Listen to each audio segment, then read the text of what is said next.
শ্রোতা অনুরাগী সজ্জনেরা, আমার এবারের পঞ্চম পর্বের যে বিনোদনমূলক গল্পটি উপস্থাপন করছি সেটা হচ্ছে কোন মুখ দেখতে এসে কোন মুখ দেখালো। এটা একটি বুনো বাড়ির বিয়ের অনুষ্ঠান। নতুন বইয়ের মুখ দেখবার জন্য পাড়াপড়শি সহ স্বজনরা একে একে আসতে শুরু করে।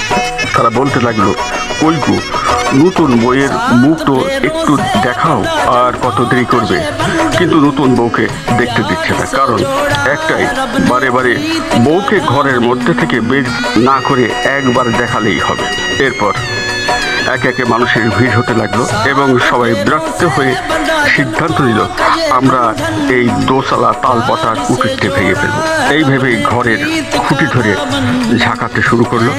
ঠিক তখনই ঘরের মধ্যে থেকে পুরুষটি বেরিয়ে এসে তার পরনের কাপড় খুলে দেখিয়ে বলল, সবকিছু ইহারও জন্যে। হতবাক সবাই।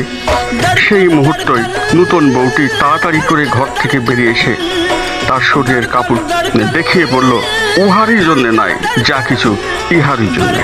সবাই বলল, আমরা কোন মুখ দেখতে এসে কোন মুখ দেখলাম। আজকে এখানে এই পর্যন্ত সমাপ্ত। লাইক, শেয়ার, কমেন্ট করে দিন।